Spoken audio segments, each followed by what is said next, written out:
মুজিব চিরন্তনের মঞ্চে বাংলাদেশের প্রশংসায় রাজাপাকসে। ক্ষুধা দারিদ্র্যমুক্ত সোনার বাংলা গড়ার অঙ্গীকার প্রধানমন্ত্রীর। সুনামগঞ্জে সংখ্যালঘু সম্প্রদায়ের বাড়িঘরে হামলায় গ্রেফতার 22, দেশবিরোধী ষড়যন্ত্রের অংশ বললেন তথ্যমন্ত্রী। করোনায় নতুন মৃত্যু 18, টিকার জন্য বাংলাদেশকে $50 কোটি দিচ্ছে বিশ্বব্যাংক। ছুটির দিন হওয়ায় 21শে গ্রন্থমেলায় ছিল জনসমাগম, প্রবেশে স্বাস্থ্যবিধির কড়াকড়ি।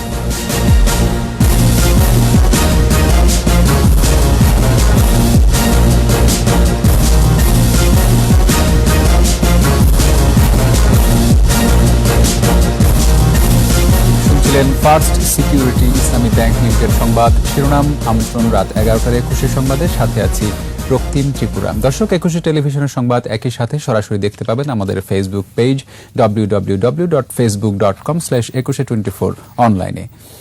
প্রধানমন্ত্রী শেখ হাসিনা বলেছেন, 1000 বছরের পরাধীনতার গ্লানি থেকে দেশকে স্বাধীন করেছেন বঙ্গবন্ধু শেখ মুজিবুর রহমান। অথচ 75-এর পর স্বাধীনতার ইতিহাস থেকে জাতির পিতার নাম মুছে ফেলার চেষ্টা হয়েছে। বঙ্গবন্ধুর জন্মশতবার্ষিকী ও স্বাধীনতার সুবর্ণ জয়ন্তীর অনুষ্ঠানে ক্ষুধা দারিদ্র্যমুক্ত জাতির পিতার স্বপ্নের উন্নত সমৃদ্ধ দেশ গড়ার অঙ্গীকার করেন বঙ্গবন্ধু কন্যা। অনুষ্ঠানে শ্রীলঙ্কার প্রধানমন্ত্রী মাহিন্দা রাজাপাকসে বঙ্গবন্ধুর আদর্শে তাঁরই কন্যার নেতৃত্বে বাংলাদেশের এগিয়ে যাওয়ার প্রশংসা করেন। প্রণব চক্রবর্তীর রিপোর্ট।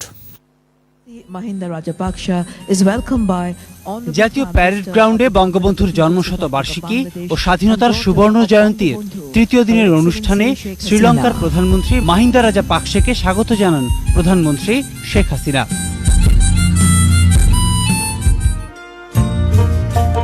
শুরুতেই বাক প্রতিবন্ধী শিশুদের ইশারা ভাষায় জাতীয় সঙ্গীত। ভিডিও চিত্রে তুলে ধরা হয় মুজিব চিরন্তন, যতকাল রবে পদ্মা যমুনা এ প্রতিপাদ্যে তৃতীয় দিনের অনুষ্ঠানে মূল প্রবন্ধ উপস্থাপন করেন শিক্ষাবিদ সৈয়দ মঞ্জুরুল ইসলাম। বঙ্গবন্ধুর রাজনৈতিক জীবনের অর্জনগুলির একটি তালিকা যদি আমরা করি, তাহলে ওই নিশানার পথে এগোনোটা সহজ হবে। ভিডিও বার্তায় রাশিয়ার পররাষ্ট্রমন্ত্রী সের্গেই ল্যাভরভ বলেন, রাশিয়ার কাছে বঙ্গবন্ধু একজন মহান নেতা। It is a great honor for me to address the friendly people of Bangladesh on the occasion of the centenary of the birth of founder of your country, Sheikh Mujibur Rahman. অনুষ্ঠানের প্রধান অতিথি শ্রীলঙ্কার প্রধানমন্ত্রী মাহিন্দা রাজাপাকসে বাঙালি জাতির পিতা বঙ্গবন্ধু শেখ মুজিবুর রহমানকে কৃতজ্ঞ চিত্তে স্মরণ করেন। জাতির পিতার আদর্শে বাংলাদেশের অগ্রগতির প্রশংসা ঝরে রাজাপাকসের কণ্ঠে। On that day, the nation lost the hero and the father of independence. At the same time, a beloved daughter lost her parents and siblings. বক্তৃতায় বঙ্গবন্ধু কন্যা স্বাধীনতা সংগ্রামে জাতির পিতার ত্যাগের কথা তুলে ধরেন। বলেন, পরাধীনতার গ্লানি থেকে মুক্ত করেছিলেন বঙ্গবন্ধু। 75-এর হৃদয় বিদারক ঘটনার কথা বলতে গিয়ে কণ্ঠ ভারী হয়ে আসে বঙ্গবন্ধু কন্যার। 75-এর পরে একের পর এক মিলিটারি ডিক্টেটর অথবা তাদের দোসররা যে ক্ষমতা এসেছে, স্বাধীনতা বিরোধীরা ক্ষমতা এসেছে, জাতির পিতা বঙ্গবন্ধু শেখ মুজিবকে যারা হত্যা করেছে, তারা যারা ক্ষমতা এসেছে, তাদের একটাই ভয় ভীতি, ওই একটি নাম নিয়ে। কাজী তারা 21টা বছর সবই নিষিদ্ধ করে রেখেছিল। কিন্তু যে সংগঠন জাতির পিতা গড়ে তুলেছিলেন, এই সংগঠন আওয়ামী লীগ কিন্তু সেই আদর্শ নিয়েই চলেছে। জাতির পিতার স্বপ্নের সমৃদ্ধ বাংলাদেশ গড়ার অঙ্গীকার করেন বঙ্গবন্ধু কন্যা। আমরা সেই প্রতিজ্ঞাই নেই যে জাতির পিতা যে স্বপ্ন রেখে গেছেন, সেই স্বপ্ন আমরা বাস্তবায়ন করব। বাংলাদেশ হবে ক্ষুধামুক্ত, দারিদ্র্যমুক্ত, উন্নত, সমৃদ্ধ, অসাম্প্রদায়িক চেতনায় সোনার বাংলাদেশ। শ্রীলঙ্কাকে বাংলাদেশের অকৃত্রিম বন্ধু উল্লেখ করে ভবিষ্যতে এ বন্ধুত্ব আরো সুদৃঢ় হবে বলে আশা প্রকাশ করেন প্রধানমন্ত্রী শেখ হাসিনা। মাননীয় প্রধানমন্ত্রী মাহিন্দা রাজাপাকসে বাংলাদেশের একজন অকৃত্রিম বন্ধু। আমিও চেষ্টা করি সেই বন্ধুত্বের প্রতিদান দিতে। পরে সাংস্কৃতিক আয়োজনে তুলে ধরা হয় বঙ্গবন্ধুর রাজনৈতিক জীবন, বাংলাদেশের স্বাধীনতার আন্দোলন সংগ্রাম। সঙ্গীত পরিবেশন করেন দেশের প্রথিতযশা শিল্পীরা। প্রণব চক্রবর্তী, 21 টেলিভিশন, ঢাকা। এর আগে বঙ্গবন্ধুর জন্মশতবার্ষিকী এবং স্বাধীনতার সুবর্ণ জয়ন্তীর অনুষ্ঠানে যোগ দিতে ঢাকায় এসে জাতীয় স্মৃতিসৌধে শহীদ বীর মুক্তিযোদ্ধাদের শ্রদ্ধা জানিয়েছেন শ্রীলঙ্কার প্রধানমন্ত্রী মাহিন্দা রাজাপাকসে। সকাল 11টায় স্মৃতিসৌধে শ্রদ্ধা নিবেদনের সময় বিউগলে করুণ সুর বাজানো হয়। পরে শ্রীলঙ্কার প্রধানমন্ত্রী পরিদর্শন বইয়ে স্বাক্ষর করেন। এরপর স্মৃতিসৌধ প্রাঙ্গণে একটি গোলাপের চারা রোপণ করেন। এর আগে শাহজালাল আন্তর্জাতিক বিমানবন্দরে ভিভিআইপি টার্মিনালে মাহিন্দা রাজাপাকসেকে স্বাগত জানান প্রধানমন্ত্রী শেখ হাসিনা। দেয়া হয় লাল গালিচা সংবর্ধনা। 3 বাহিনীর একটি সুসজ্জিত দল তাকে গার্ড অব অনার দেয়। এদিকে বিকেল 4:30টায় জাতীয় প্যারেড গ্রাউন্ডে মুজিব শতবর্ষ ও স্বাধীনতার সুবর্ণ জয়ন্তীর বিশেষ অনুষ্ঠানে যোগ দেবেন শ্রীলঙ্কার প্রধানমন্ত্রী। এছাড়া তার সফরের সময় বাণিজ্য, বিনিয়োগ, কৃষি, জাহাজ চলাচল, শিক্ষা, তথ্য প্রযুক্তি নিয়ে দ্বিপাক্ষিক আলোচনার কথা রয়েছে। বাংলাদেশের স্বাধীনতার সুবর্ণ জয়ন্তীতে অভিনন্দন জানিয়ে মার্কিন কংগ্রেসে প্রস্তাব উত্থাপন করা হয়েছে। নিউ ইয়র্কের জ্যাকসন হাইটসের congresswoman Alexandria Ocasio Cortez প্রস্তাবটি উত্থাপন করেন। তাকে সহায়তা করেন congressman Gregory Meeks, Rashida Tlaib ও জিমি গোমেজ। প্রস্তাবটি পাশের জন্য এরই মধ্যে প্রতিনিধি পরিষদের পররাষ্ট্র বিষয়ক কমিটির কাছে পাঠানো হয়েছে। প্রস্তাবে ৭১-এর আত্মত্যাগী বীর মুক্তিযোদ্ধাদের শ্রদ্ধার সঙ্গে স্মরণ করা হয়। একই সঙ্গে বিপুল সংখ্যক রোহিঙ্গাকে আশ্রয় দেওয়ায় বিশেষ সম্মান জানানো হয়। এর আগে বাংলাদেশ এখন বিশ্বের কাছে উন্নয়নের রোল মডেল উল্লেখ করে জর্জিয়া ও নিউ জার্সি স্টেট পার্লামেন্টে প্রস্তাব পাশ হয়। জাতির পিতা বঙ্গবন্ধু শেখ মুজিবুর রহমানের আত্মার মাগফিরাত এবং প্রধানমন্ত্রী শেখ হাসিনার দীর্ঘায়ু কামনা করে বিশেষ দোয়া ও প্রার্থনা করা হয়েছে দেশের সব মসজিদ, মন্দির সহ বিভিন্ন উপাসনালয়ে। শুক্রবার জুম্মার নামাজের পর এই দোয়া হয়। অন্য ধর্মাবলম্বীরা বিশেষ প্রার্থনার আয়োজন করেন ধর্মীয় রীতিবিধি অনুযায়ী। আরও জানাচ্ছেন মেহেদী হাসান।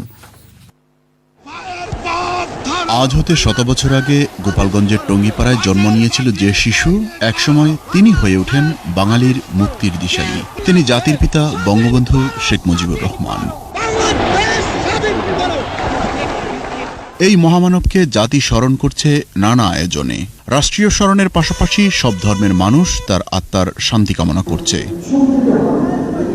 এরই ধারাবাহিকতায় শুক্রবার জুম্মার নামাজের পর বাইতুল মুকাররম জাতীয় মসজিদে অনুষ্ঠিত হয় বিশেষ দোয়া ও মোনাজাত।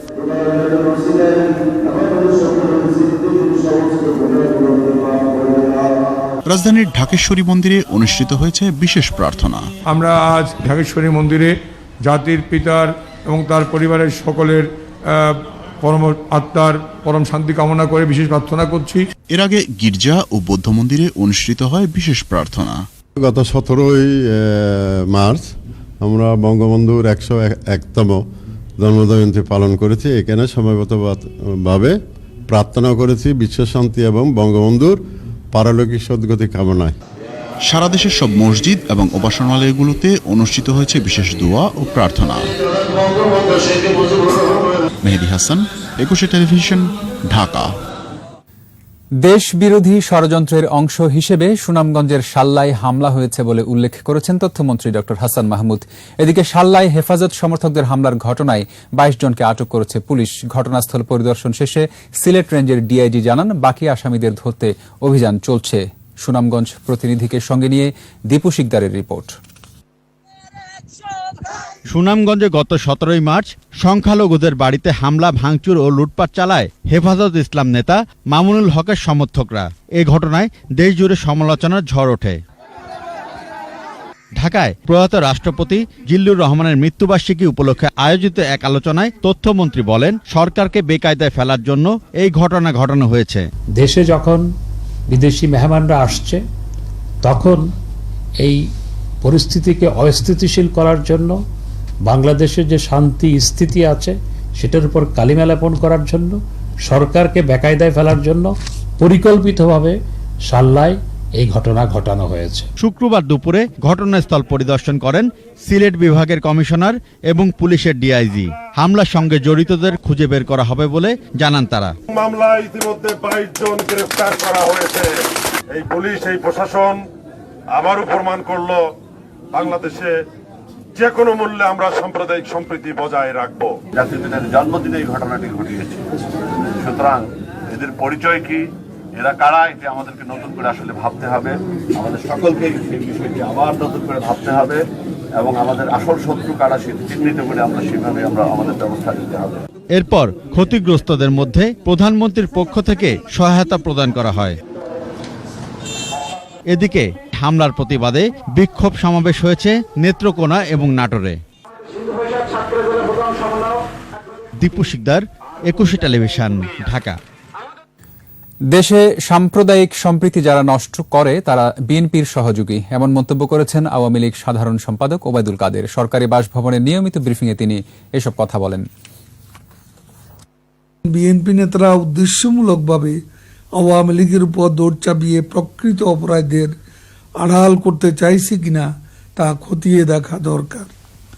অন্যের উপর দৌড় চাপানো বিবৃতিতে জনগণ মনে করে এ ঘটনার সাথে বিএনপি তার সাম্প্রদায়িক দোষরদের সংশ্লিষ্টতা থাকতে পারে। তাদের সাধুসাজার অপকৌশল অপরাধীদের আড়াল করার অপচেষ্টা বলে জনগণ সন্দেহ করছে। এদিকে কোভিড-19-এ 24 ঘণ্টায় 18 জনের মৃত্যু হয়েছে। মোট মৃত্যু 8,642 জন। স্বাস্থ্য অধিদপ্তরের তথ্য অনুযায়ী একদিনে শনাক্তের সংখ্যা 1,899। মোট শনাক্ত 5,66,838 জন। নতুন 1,618 জন সহ সুস্থ হয়েছেন 5,19,141 জন। করোনায় এ পর্যন্ত সবচেয়ে বেশি মৃত্যু ঢাকা বিভাগে 4,858 জন ও সবচেয়ে কম ময়মনসিংহ বিভাগে মারা গেছে 198 জন। করোনায় সুস্থতার হার 91.59% ও মৃত্যু হার 1.52%। করোনা মোকাবেলায় চলমান ভ্যাকসিন কর্মসূচি জোরদারে আরও 500 মিলিয়ন মার্কিন ডলারের ঋণ সহায়তা দিচ্ছে বিশ্বব্যাংক। সংবাদ বিজ্ঞপ্তিতে বলা হয়, বাংলাদেশের 5,40,00,000 মানুষকে ভ্যাকসিন কর্মসূচির আওতায় আনতে এই ঋণ গুরুত্বপূর্ণ ভূমিকা রাখবে। বিশ্বব্যাংকের সহযোগী প্রতিষ্ঠান ইন্টারন্যাশনাল ডেভেলপমেন্ট অ্যাসোসিয়েশন এই ঋণের অর্থায়ন করছে। এ প্রসঙ্গে বিশ্বব্যাংকের আবাসিক প্রতিনিধি মার্সি টেম্বন বলছেন, করোনা মোকাবেলায় বাংলাদেশ সরকার জরুরি পদক্ষেপ গ্রহণ করেছে। Now that the vaccines are available, the government has again taken quick action to combat COVID-19 by rolling out a national vaccination program. For this, the World Bank just approved $500 million financing to help procure and expand storage facilities for vaccines. এবারের আয়োজন বইমেলা প্রতিদিন।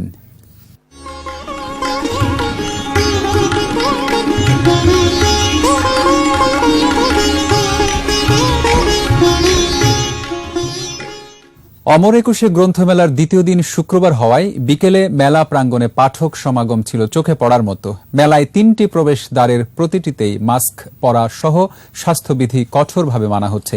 এখনও অনেক বই print ও বাঁধাইয়ের কাজ চলছে বলে জানান প্রকাশনা সংশ্লিষ্টরা। শাকেরা আরজুর সহায়তায় মফিউর রহমানের রিপোর্ট।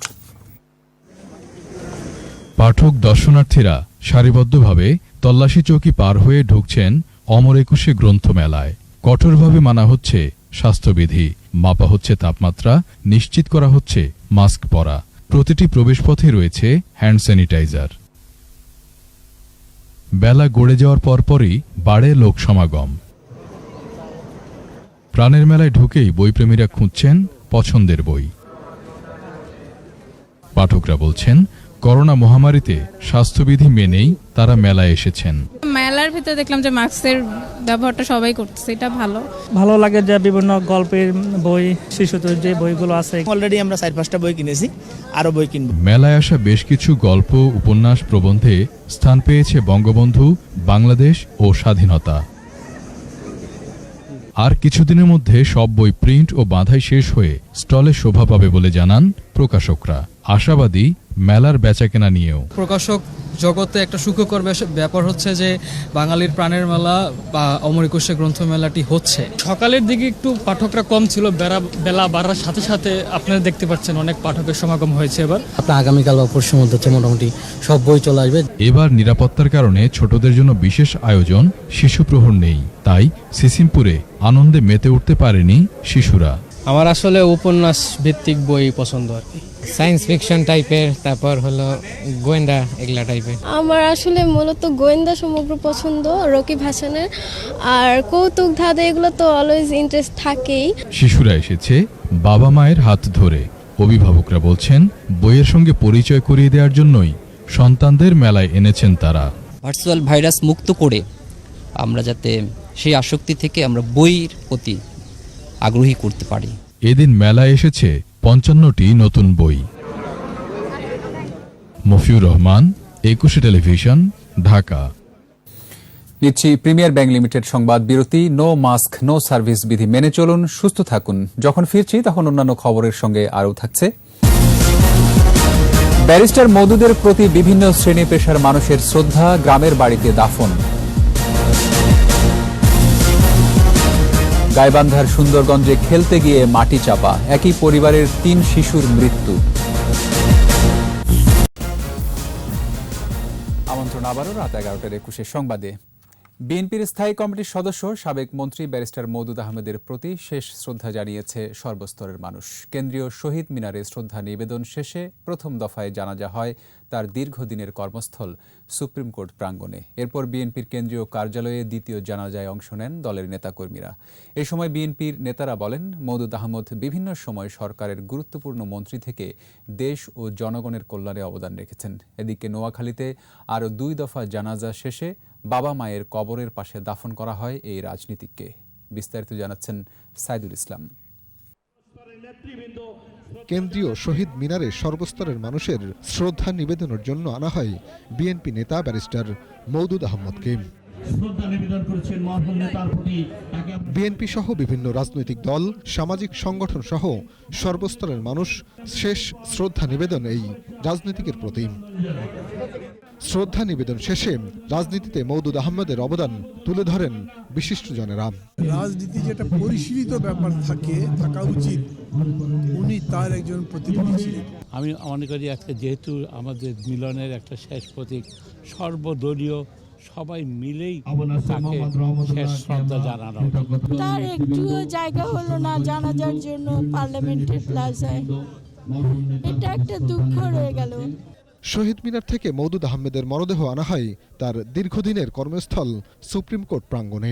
নামাজি জানাজায় অংশ নেন প্রধান বিচারপতি সৈয়দ মাহমুদ হোসেন, আপিল বিভাগের বিচারপতি মোহাম্মদ নুরুজ্জামান সহ হাইকোর্ট বিভাগের বিচারপতিগণ। জানাজায় অংশ নেন মৎস্য ও প্রাণী সম্পদ মন্ত্রী শমা রেজাউল করিম সহ সুপ্রিম কোর্টের সিনিয়র আইনজীবীরা।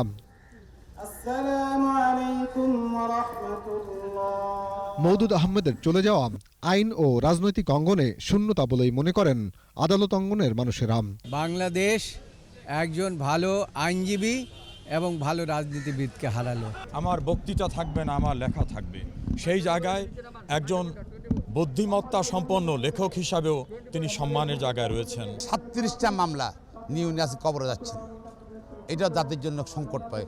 এই বীর মুক্তিযোদ্ধা পাহাড় সৈনিকের জন্য অত্যন্ত কষ্টের ব্যাপার। এরপর বিএনপির কেন্দ্রীয় কার্যালয়ে দ্বিতীয় জানাজায় অংশ নেন বিএনপি সহ বিভিন্ন রাজনৈতিক দলের নেতাকর্মীরা। দলের চেয়ারপারসনের পক্ষ থেকে শ্রদ্ধা জানানো হয়। এছাড়া বিএনপির অঙ্গ ও সহযোগী সংগঠনের নেতারাও শ্রদ্ধা জানান বর্ষিয়ান এই রাজনীতিকের প্রতি। এর আগে দলের মহাসচিব বলেন, মওদুদ আহমেদ চলে যাওয়া অপূরণীয় ক্ষতি। বাংলাদেশ জাতীয়তাবাদী দলের সকল স্তরের নেতৃত্বের পক্ষ থেকে আমরা তার প্রতি শ্রদ্ধা জানাচ্ছি এবং আল্লাহ তাআলার কাছে প্রার্থনা করছি যে আল্লাহ তাআলা তাকে যেন বেস্ট নসিব করেন। এরপর তার মরদেহ নেওয়া হয় নোয়াখালীতে। সেখানে জানাজা শেষে বাবা মায়ের কবরের পাশে চিরনিদ্রায় শায়িত হন ব্যারিস্টার মওদুদ আহমেদ। গত 16 মার্চ সন্ধ্যা 6:30টায় সিঙ্গাপুরের মাউন্ট এলিজাবেথ হাসপাতালে চিকিৎসাধীন অবস্থায় মারা যান ব্যারিস্টার মওদুদ আহমদ। সাইদুল ইসলাম, একুশে টেলিভিশন, ঢাকা। গাইবান্ধার সুন্দরগঞ্জে খেলতে গিয়ে মাটি চাপা পড়ে একই পরিবারের 3 শিশু নিহত হয়েছে। শুক্রবার বিকেলে উপজেলার বেলকার কিসামত সদর গ্রামে এই দুর্ঘটনা ঘটে। স্থানীয়রা জানায়, ভেকু দিয়ে রাস্তা নির্মাণ করায় পাশের জমিতে গর্ত হয়েছে। পরিবারের অজান্তেই 3 শিশু হজরত আলী, আবির আলী ও রিফাত মিয়া খেলতে যায়। সেখানে মাটি চাপা পড়ে 3 শিশু। দীর্ঘ সময় খোঁজাখুঁজির পর রাস্তার পাশের গর্তে এক শিশুর পা দেখতে পায়। পরে প্রতিবেশীদের সহায়তায় মৃতদেহ উদ্ধার করা হয়। নিহত 3 শিশুর বয়স 3 থেকে 7 বছর। এবার আমাদের বিশেষ আয়োজন জনদুর্ভোগ।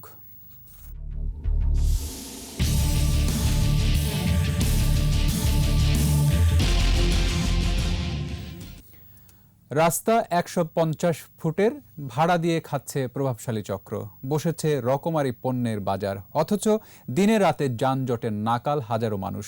বলছিলাম রাজধানীর মোহাম্মদপুর বাস স্ট্যান্ড থেকে বসিলা ব্রিজ হয়ে পদ্মা সেতু আর সাভারগামী সড়কের কথা। মনিরুল ইসলামের ক্যামেরায় আরও জানাচ্ছেন অখিল পোদ্দার। সড়কই যেন শপিং মল, যত দূর চোখ যায় নিত্য প্রয়োজনীয় পণ্যের সমাহার। মাছ থেকে যানজটে নাকাল নগরবাসী। রাস্তার মধ্যে আপনার প্যান্ট আছে, শার্ট আছে, জুতা আছে, গেঞ্জি আছে, তারপরে আলু পেঁয়াজ। এমন একটা পরিস্থিতি হয় যেন ওদের পৈতৃক সম্পত্তি পারলে ওরা একজোট হয়ে মারে। বাসও থেমে থাকে, আবার সাইডে যদি রাস্তাও বন্ধ থাকে, এই রিজনে দেখা যায় জ্যামটা পড়ে। এ বাজারের শুরু দুপুরবেলা, চলে গভীর রাত পর্যন্ত। পাঁচমিশালি দোকানের সংখ্যা প্রায় ২,০০০। নিয়ন্ত্রণকারীদের নিয়ন্ত্রণ করেন এলাকার দুজন গডফাদার। প্রশাসনের লোক আছে, সব মিলাই আছে, যদি চাঁদা না দেয় তাহলে বসতেই দিবে না। রিকশা পায়ের উপর দিয়ে উঠাই যেতে চাইতেছে। চাঁদপুর ফরিদগঞ্জের বৃদ্ধ আকসার আলীর হাত নেই, তাকেও নির্ধারিত চাঁদা দিয়ে লেবু বিক্রি করতে হয়। আমি তো নাম জানি না, লাইনম্যানের ১০০ টাকা বেড়ে যায়, পুলিশরা দেয় ১০ টাকা, একখানে দেয় ১০০ টাকা, আরেকখানে দেয় ২০ টাকা, আরেকখানে দেয় ১০ টাকা। এলাকার মানুষের ৪-৫ তলা বাড়ি আর প্রতিষ্ঠান ভেঙে চওড়া করা হয়েছিল ১৫০ ফুটের রাস্তাটি। আমরা কোটি কোটি টাকার জায়গা ছেড়ে দিয়ে বিল্ডিং ভাঙিয়ে দিয়ে ক্লিয়ার করে দিলাম, কিন্তু বাস্তবে সেখানে এসে দেখা গেছে ব্যান লাগায় বাজার বসায় দিতেছে। তার মানে আমি দোকানের ভাড়া দিচ্ছি, ট্যাক্স, ট্রেড লাইসেন্স দিচ্ছি, সব দিচ্ছি। সো ওইখানে একটা অসম একটা প্রতিযোগিতা হচ্ছে। ফাইনালি কি হবে, যে আমি বসে যাবো আর কি, আর আমি তাকিয়ে তাকিয়ে দেখবো যে আমার বাড়ির উপর দিয়ে রাস্তা গেছে, কিন্তু সেই রাস্তা কেউই ব্যবহার করতে পারছে না। আমার এখানে 4 তলা বাড়ি ছিল, 3টা বাড়ি ছিল, 150 ফিট রাস্তা করছে, কিন্তু এখন রাস্তা ব্যবহার হয় 80 ফিটও না। সরকারের রাস্তা ভাড়া দিয়ে এইগুলোর থেকে সব অবৈধভাবে পয়সা আদায় করতেছে, করে এইগুলো যানজটের সৃষ্টি করছে। রাজধানীর রাস্তায় এমন মাস্তানি বন্ধ না হলে কোনো দিনই কমবে না যানজট, বলছেন বিশেষজ্ঞরা। স্থানীয় যারা রাজনৈতিক লিডার থাকেন, পুলিশেরও কিছু সহায়তা পান। এটা একটা মাসল ওরিয়েন্টেড ফোর্স হয়ে গেছে, কেউ কিছু বলতেও পারে না। এসব চওড়া রাস্তায় চলাচলের কথা যানবাহন কিংবা সাধারণ মানুষের, অথচ সেসব রাস্তা দখল করে দিব্যি বসেছে হাজার হাজার দোকানপাট। প্রিয় দর্শক, আপনার চারপাশে নানা সমস্যা আর ভোগান্তির চিত্র তুলে ধরবে ২১শে টেলিভিশন। এসব তথ্য জানাতে ফোন করুন। ২১শে টেলিভিশনে পৌঁছে যাব আমি অখিল পোদ্দার, আর ২১শে টেলিভিশনের ক্যামেরা আপনাদের দুর্ভোগ দুর্দশায় সবসময় পাশে আছে। ২১শে টেলিভিশন। আমাদের বিশেষ আয়োজন স্বাধীনতার ৫০।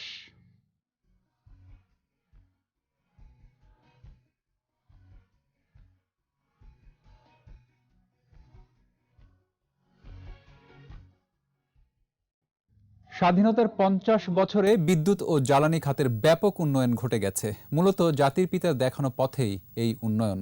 পাকিস্তানিদের ধ্বংস করে যাওয়া বিদ্যুৎ খাতকে আবারও টেনে তুলতে বাংলাদেশ বিদ্যুৎ উন্নয়ন বোর্ড স্থাপন করা হয়। রূপপুর পারমাণবিক বিদ্যুৎ কেন্দ্রের যে স্বপ্ন তিনি দেখেছিলেন তা আজ বাস্তব রূপ পাচ্ছে। ঘরে ঘরে পৌঁছেছে বিদ্যুৎ, এগিয়ে যাচ্ছে জ্বালানি খাতও। রিপোর্টে আরও জানাচ্ছেন মোহাম্মদ নুরুন্নবী। যুদ্ধ বিধ্বস্ত বাংলাদেশ, অনেক স্থানে ধ্বংসপ্রাপ্ত বিদ্যুতের সঞ্চালন লাইন, আর সব খাতের মতোই বিদ্যুৎ ও জ্বালানি খাতের দিকে নজর দিলেন জাতির পিতা বঙ্গবন্ধু শেখ মুজিবুর রহমান। প্রথমেই খনিজ সম্পদের উপর রাষ্ট্রের মালিকানা প্রতিষ্ঠা করলেন। ব্রিটিশ কোম্পানির কাছে থাকা গ্যাস ক্ষেত্রগুলো কিনে নেন। পরিকল্পিতভাবে বিদ্যুৎ সরবরাহ নিশ্চিত করতে প্রতিষ্ঠা করেন বাংলাদেশ বিদ্যুৎ উন্নয়ন বোর্ড। সংবিধানের ১৬ অনুচ্ছেদে গ্রামীণ বিদ্যুতায়নের কথা যুক্ত করেছিলেন। ভেবেছিলেন পরমাণু বিদ্যুৎ কেন্দ্রের কথা। বঙ্গোপসাগরে তেল গ্যাস অনুসন্ধান তিনি শুরু করেছিলেন। সেই যে গ্যাস ফিল্ডগুলো কিনে নিয়েছি, সেটাই কিন্তু আমাদের পরে এখন পর্যন্ত আমাদের বিদ্যুতের ক্ষেত্রে জ্বালানি সরবরাহ করতেছে, গ্যাস। ৭৫-এ জাতির পিতাকে সপরিবারে হত্যার পর সবকিছুই থমকে যায়। বিদ্যুতের জন্য প্রাণ দিতে হয় কৃষককে। ৯৬ সালে নতুন করে শুরু করেন বঙ্গবন্ধু কন্যা শেখ হাসিনা। ২০০৮ সালে দ্বিতীয় মেয়াদে ক্ষমতায় এসে ঘরে ঘরে বিদ্যুৎ পৌঁছে দেওয়ার স্বপ্ন দেখেন। গতি পায় দেশের অর্থনীতি। জাতির জনকের কন্যার মাথায় কিন্তু ওইটি আছে যে আমি সারা বাংলাদেশের সবার ঘরে আলো দিতে পারি। প্রস্তুতি কিন্তু ৯৬ সাল থেকে আবার শুরু হয়। পরবর্তীতে ২০০৯ সালে যখন আবার আওয়ামী লীগ সরকার ক্ষমতায় আসলেন, একটা বড় ওখানে একটা চেঞ্জ আসে, সেটা হলো বিশেষ আইন, যে দ্রুততার সাথে কিভাবে আমরা বিদ্যুৎ প্রকল্পগুলো হাতে নিতে পারি, ছোটগুলোর থেকে আমরা বেরিয়ে আসতে চাই। যার কারণে ১৪, ১৫, ১৬, ১৭ 18। আমাদের মধ্যে এখন বড় পাওয়ার প্ল্যান্টগুলো চলে আসতেছে, পায়রা পাওয়ার প্ল্যান্ট চলে আসছে, রামপালের প্রায় 60% কাজ শেষ, মাথার বাড়িতেও কাজ শুরু হয়ে গেছে, আমাদের এনার্জি পোর্ট শুরু হয়ে গেছে। মাত্র 3,500 মেগাওয়াট বিদ্যুতের জায়গায় এখন উৎপাদন 24,500 মেগাওয়াটে। নতুন নতুন কেন্দ্র উৎপাদনে এসেছে। রূপপুর পারমাণবিক বিদ্যুৎ কেন্দ্রের কাজও শেষ পর্যায়ে। 3,96,00,000 গ্রাহক পেয়েছে বিদ্যুতের সংযোগ। শতভাগ উপজেলার বাইরে যে দ্বীপ অঞ্চলগুলো সাবমেরিনের কেবলের মাধ্যমে বিদ্যুৎ দিচ্ছি। 99.7% এলাকার বিদ্যুৎ পৌঁছে গেছে। গার্মেন্টসের যে বিশাল একটা গতি পেয়েছে, টেক্সটাইলের যে বিশাল একটা গতি পেয়েছে, আদার ইন্ডাস্ট্রি যেগুলো ছিল, বিদ্যুতের কারণে এই 11, 12, 13, 14 থেকে আরম্ভ হলো, যখন আস্তে আস্তে একটা গতি পাওয়া আরম্ভ করলো, মানুষের মধ্যে আসার একটা বড় দিক দেখা গেল, যে মানুষ বুঝতে পারলো যে ইয়েস, একটা ডেভেলপ হতে পারে। গ্রাম অঞ্চলে বিদ্যুৎ দেওয়াতে সেখানে একটা বড় মাইক্রো লেভেলে ইকোনমিক্সটা গতি পেয়েছে। স্বাধীনতার পর আবিষ্কৃত হয়েছে 17টি গ্যাস ফিল্ড। শক্তিশালী হয়েছে রাষ্ট্রীয় তেল ও গ্যাস অনুসন্ধান কোম্পানি বাপেক্স। অনুসন্ধান আরও গতিশীল করায় ড্রিলিং বেড়েছে। এখন গ্যাসের দৈনিক গড় উৎপাদন 2,700 ঘনফুট। ভাসমান এলএনজি টার্মিনাল তৈরি হয়েছে। এখন তরল গ্যাস আমদানি ও গ্রিডে যুক্ত হচ্ছে 7 থেকে 800 AMMC। পাওয়ার প্ল্যান্ট চালাতে পারিনি, আমাদের তেল ভিত্তিক পাওয়ার প্ল্যান্ট চালাতে হচ্ছে। আমরা 2টা টার্মিনাল করে ফেলছি, ডিপ সিটি এলএনজি টার্মিনাল। এখন আরম্ভ হয়েছে এলএনজি আসা। আমরা 700-800 মেগা MMC গ্যাস আমরা নিয়ে আসতে পারতেছি। আমরা ইন্ডাস্ট্রিতে এখন ওপেন করে দিচ্ছি গ্যাস কানেকশন। বাসাবাড়িতে এখন সচলভাবে গ্যাস যাচ্ছে, পাওয়ার প্ল্যান্টে গ্যাস দিতে পারছে। বিদ্যুৎ উৎপাদন, সঞ্চালন লাইনের উন্নয়ন, বিতরণ ব্যবস্থার উন্নয়ন সহ সার্বিক অবকাঠামো নির্মাণে কর্মযজ্ঞ চলছে। জাতির পিতার দেখানো পথেই গ্রাহক পর্যায়ে মানসম্পন্ন ও নিরবিচ্ছিন্ন বিদ্যুৎ পৌঁছে দেয়াই লক্ষ্য। মোহাম্মদ নুরুন নবী, 21 টেলিভিশন, ঢাকা। নিচ্ছি প্রিমিয়ার ব্যাংক লিমিটেড সংবাদ বিরতি। নো মাস্ক নো সার্ভিস বিধি মেনে চলুন, সুস্থ থাকুন। ফিরে এসে অন্যান্য খবরের সঙ্গে আরও থাকছে। শবে বরাত ও রমজানকে সামনে রেখে বেড়েছে চিনি আর গরুর মাংসের দাম, কমেছে পেঁয়াজের ঝাঁজ। আমন্ত্রণ আবারও রাত 11:21 সংবাদে। অবৈধ দখলদারদের বিরুদ্ধে কোনো ধরনের নোটিশ ছাড়াই উচ্ছেদ অভিযান চালানো হবে বলে ঘোষণা দিয়েছেন ঢাকা উত্তর সিটি কর্পোরেশনের মেয়র আতিকুল ইসলাম। সকালে রাজধানীর উত্তরায় খিদির খালের উপর দ্বিতল ভবন উচ্ছেদ করার পর প্রবাহমান নতুন খালের উদ্বোধন অনুষ্ঠানে যোগ দেন তিনি। এ সময় বলেন, দখলদাররা যত শক্তিশালী হোক না কেন, জনগণকে পাশে নিয়ে দখলমুক্ত করা হবে। এছাড়া যেসব সংস্থা অবৈধ জায়গায় ভবন নির্মাণের অনুমতি দেয় তাদের আরও সতর্ক হওয়ার আহ্বান জানান। এর আগে রাজধানীর মোহাম্মদপুরে 31 নম্বর ওয়ার্ডে স্বেচ্ছাসেবী সংগঠন বিডি ক্লিনিং এর পরিচ্ছন্নতা অভিযান উদ্বোধন করেন উত্তরের মেয়র আতিকুল ইসলাম। বলেন, শহর পরিচ্ছন্ন রাখার জন্য নাগরিকদেরও সচেতন হওয়া দরকার।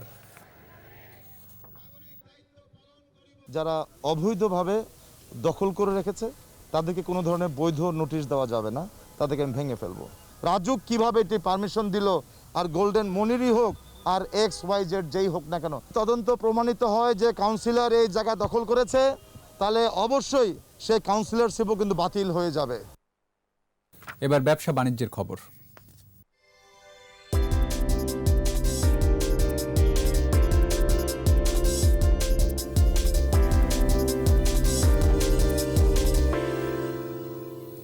পাস্তুরিত দুধ মিল্ক ভিটা লিটারে 5 টাকা বেড়ে বিক্রি হচ্ছে 75 টাকায়। রমজান এবং শবে বরাতকে কেন্দ্র করে দাম বেড়েছে চিনি এবং গরুর মাংসের। তবে আগের বাড়তি দামে বিক্রি হচ্ছে চাল, ভোজ্য তেল এবং মুরগির মাংস। তবে দাম কমেছে পেঁয়াজের। মিনালা দিবার রিপোর্ট। শবে বরাত আর রমজানের আগেই উত্তাপ নিত্যপণ্যের বাজারে। গরুর মাংস বিক্রি হচ্ছে 580 থেকে 600 টাকা। শবে বরাত এবং রমজানের কারণে দাম বাড়তে বলে জানান বিক্রেতারা। মায়ের রমজান সামনে রেখে এখন আমাদের গরুর দাম খুবই বাড়তি। দাম বেড়েছে চিনির। খোলা চিনি বিক্রি হচ্ছে 68 থেকে 70 টাকা এবং প্যাকেটজাত 75 টাকায়। আমরা 65 টাকা বেচছি, এখন খোলা চিনি আমাদের 70 টাকা বেচতে হয়। এখন বাজারের দাম বেড়ে গেছে, এই জন্য আমরা বেশি ব্যস্ত হয়। পাস্তুরিত দুধ মিল্ক ভিটার দাম অনেকটাই বেড়েছে। লিটার প্রতি বিক্রি হচ্ছে 75 টাকা, যা আগে ছিল 70 টাকা। সরবরাহ কম থাকার কারণে দাম বেড়েছে বলে জানান বিক্রেতারা। দাম বাড়ার মেন কারণটা হচ্ছে আসলে খামারিরা এখন গরু উৎপাদন কমাই দিচ্ছে, প্রোডাকশন কমাই দিচ্ছে, যার কারণে ওইখান থেকে দুধ কালেকশন করতে হইতেছে আমাদের নিজেদের। রমজানকে কেন্দ্র করে ছোলা বিক্রি হচ্ছে 65 টাকা, ডাবলি 45 টাকা এবং খেসারির ডাল 80 টাকায়। আগের বাড়তি দামেই বিক্রি হচ্ছে চাল ও ভোজ্য তেল।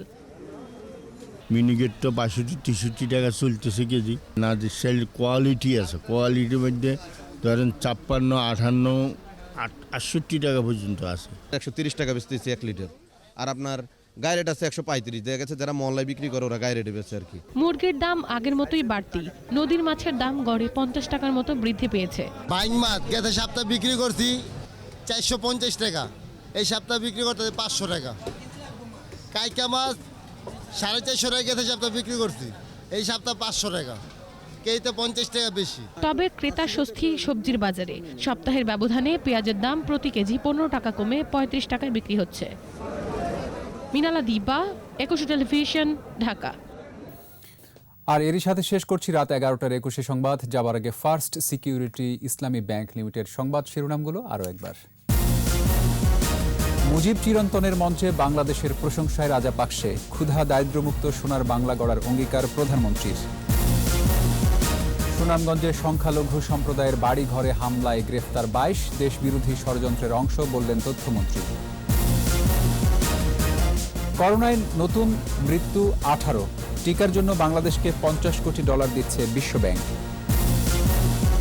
ছুটির দিন হওয়ায় 21শে গ্রন্থমেলায় ছিল জনসমাগম, প্রবেশে স্বাস্থ্যবিধির কড়াকড়ি।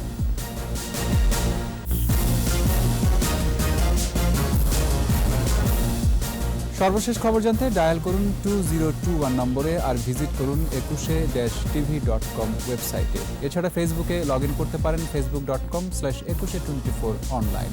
পরের সংবাদ রাত 1টায় দেখার আমন্ত্রণ রইল। স্বাস্থ্যবিধি মেনে চলুন, সুস্থ থাকুন। ধন্যবাদ।